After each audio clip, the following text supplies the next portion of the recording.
আসসালামু আলাইকুম। আজ আমরা কথা বলবো একজন মহান সুফি সাধক আমাদের প্রিয় মাইজভান্ডার সম্পর্কে।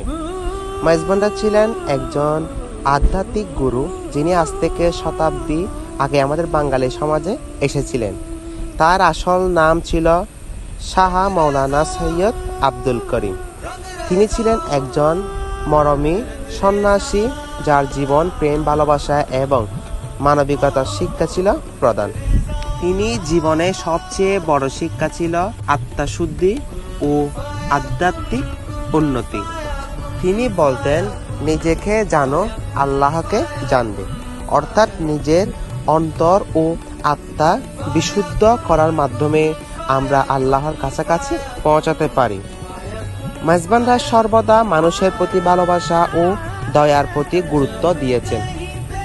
তিনি বিশ্বাস করতেন যে শুধু আল্লাহর সাথে সম্পর্ক নয়, তার সৃষ্টির সাথে সম্পর্কও অত্যন্ত গুরুত্বপূর্ণ।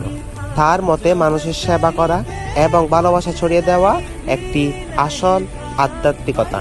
মাইজভান্ডার ছিলেন সহিষ্ণুতা ও ধর্মীয় ঐক্যর একজন প্রকৃত আদর্শ।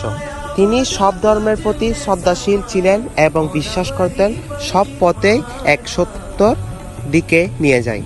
তার শিক্ষা ছিল মানবতা ধর্ম থেকে বড়। তিনি এর অগাধ ভক্তি ও মরমে সাধনার জন্য তিনি ছিলেন একজন আদর্শ।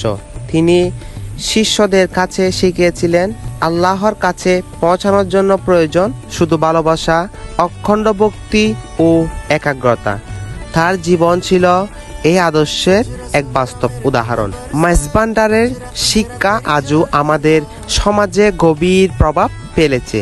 তার জীবন থেকে আমরা শিখতে পারি কিভাবে কঠোর সাধন ও আন্তরিক ভালোবাসা দিয়ে আমাদের আত্মাকে পরিশুদ্ধ করতে হয় এবং মানবতার কাছে জীবন উৎসর্গ করতে হয়।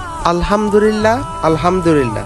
মাইজভান্ডার এর শিক্ষা আমাদের জীবন আরও সুন্দর হতে পারে। তার আদর্শের আলোতে চললে আমাদের সমাজ ও শান্তি ও ঐক্যর দিকে আরও এক ধাপ এগিয়ে যাবে। আসুন আমরা তার পথ অনুসরণ করি, আল্লাহর ভালোবাসা এবং সৃষ্টির প্রতি দয়ার মাধ্যমে মানবতার সেবা করি।